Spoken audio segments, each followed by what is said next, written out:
Hey everyone, this is Victor and this is Real Money Matters. Today we're going to talk about the basics of personal finance.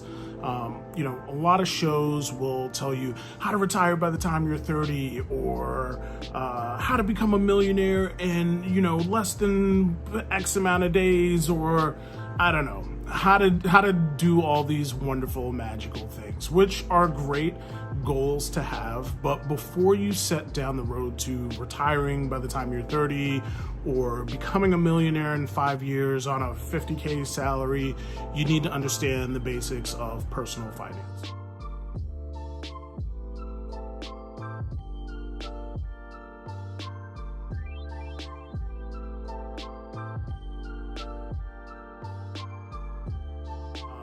So there's really three things that we need to take a look at. The very first thing that you need to do is you need to make a budget. So without a budget, none of this works. And a budget is super simple. I was speaking with someone this weekend. They were like, Victor, I don't even know where to start with a budget. It's simple arithmetic. It's math in versus math out and accounting for all of those numbers, right? So it's the income that you're bringing in from whatever revenue streams you have, whether it be a job or if you're a landlord or whatever the case may be, and then all of your expenditures for every single month. And you need to detail every little thing.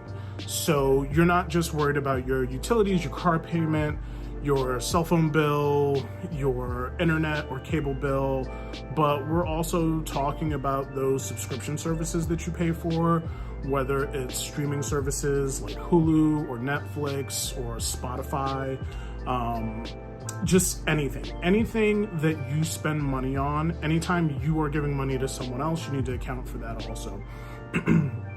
And it's basically that money coming in versus that money going out, and detailing that and getting all of that on paper. Once you've got that down, you need to really take a look at all of your expenditures and figure out which ones are needs and which ones are wants. And we'll get deeper into how to build a budget in another show. But for right now, we really just want to touch on the basics. So again, you're gonna need to figure out what your needs and your wants are, and you're gonna need to figure out which wants you can live without. So needs we can't live without, right? We need them. Wants though are just that. It's something that we want, we don't necessarily need. But you don't wanna get rid of every single want, because it's important to enjoy your life while you're on your path to being financially stable, right? So the next step is you want to manage debt. Now, there's a lot of people out there that say, oh, debt is terrible, you shouldn't have any debt, and I'm completely debt free, and I just spent the last 15 years of my life eating ramen, but my house is paid off and my car is paid off, and yada, yada, yada.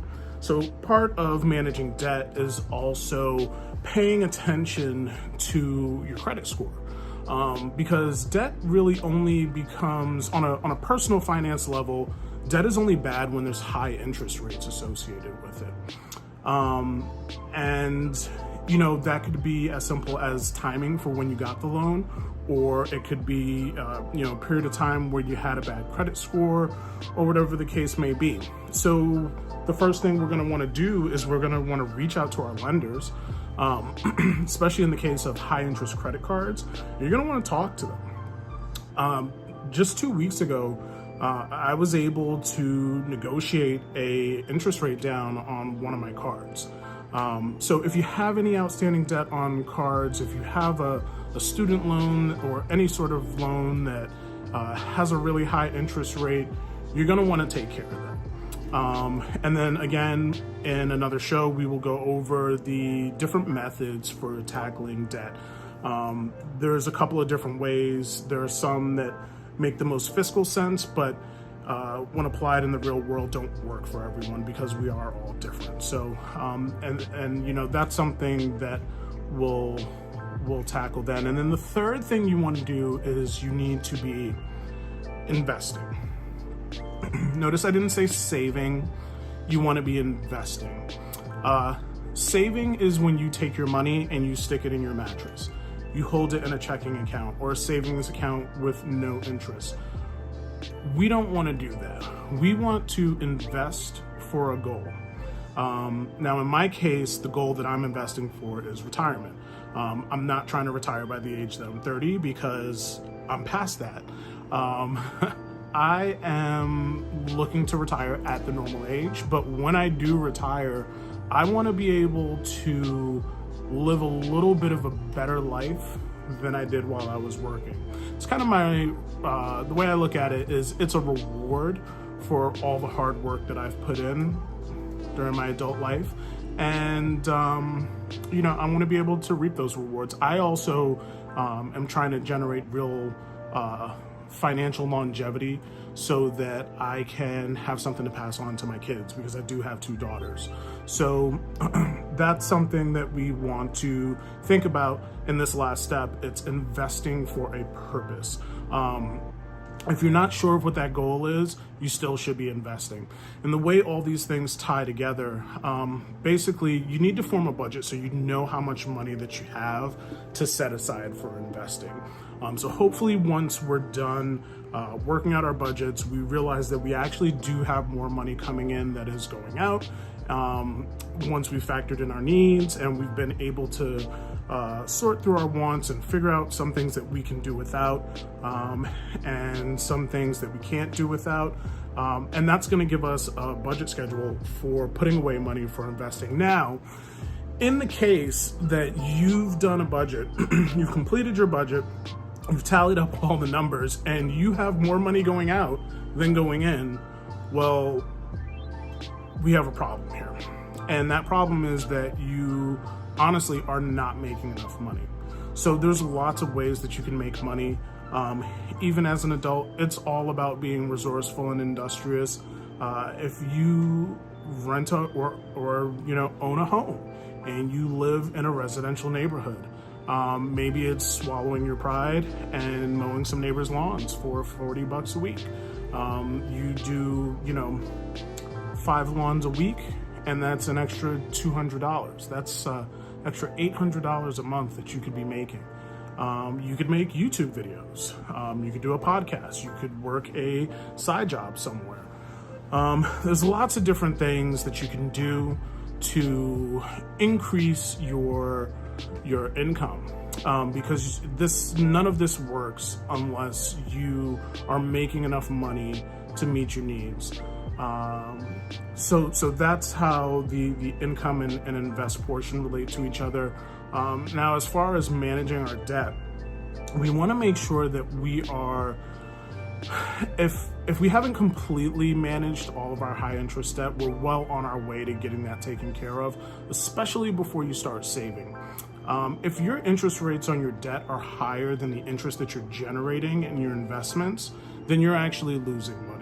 So we want to make sure that we are paying down those balances as quickly as we can, so we're generating the least amount of interest, and so that we can start investing as soon as possible.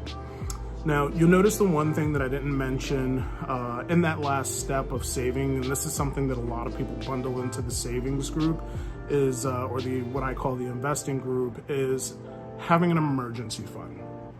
Now, there's a lot of back and forth. Some people say, oh, you should have an emergency fund. Oh, you shouldn't have an emergency fund. The reality of the fact is that this should be part of your budget.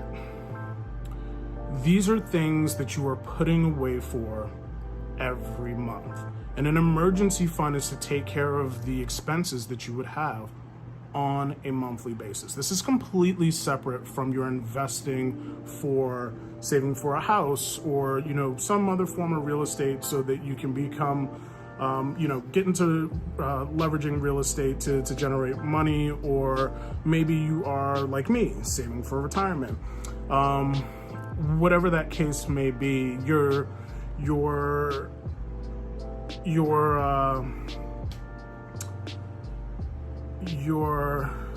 we almost did this in one take.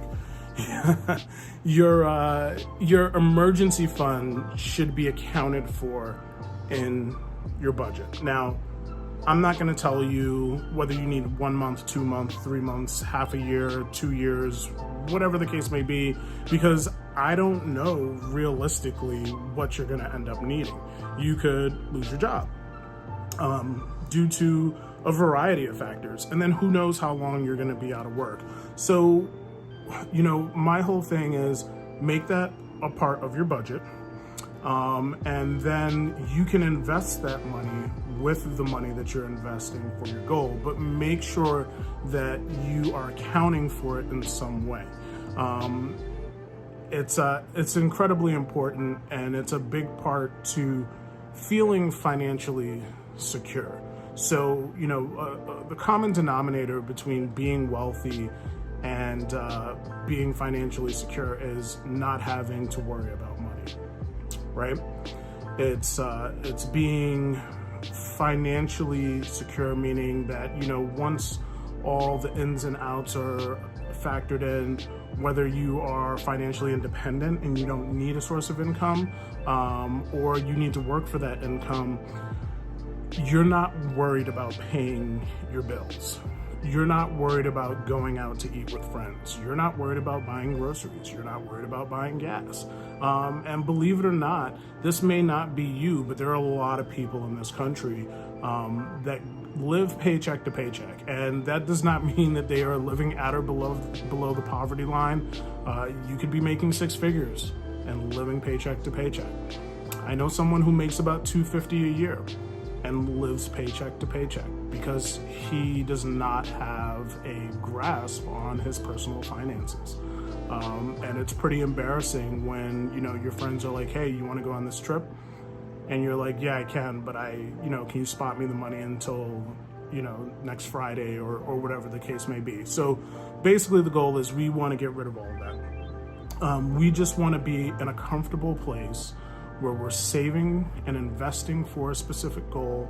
We've got money set aside in case some sort of emergency pops up, be it whether you lose your job, you get a flat tire, you need a new car battery, emergency medical expenses, whatever. That's all taken care of in our emergency fund. And we're really acknowledging and tackling our bad debt. So we are going to cover all three of these subjects in depth in the next 3 shows. So make sure you like this video by hitting the little button below, turn that thumb blue. Make sure you subscribe, and if you found any value in this, hit that little notification bell, and it will let you know when the next video in this series comes out. So once again, my name's Victor, this is Real Money Matters, and I'll see you guys later.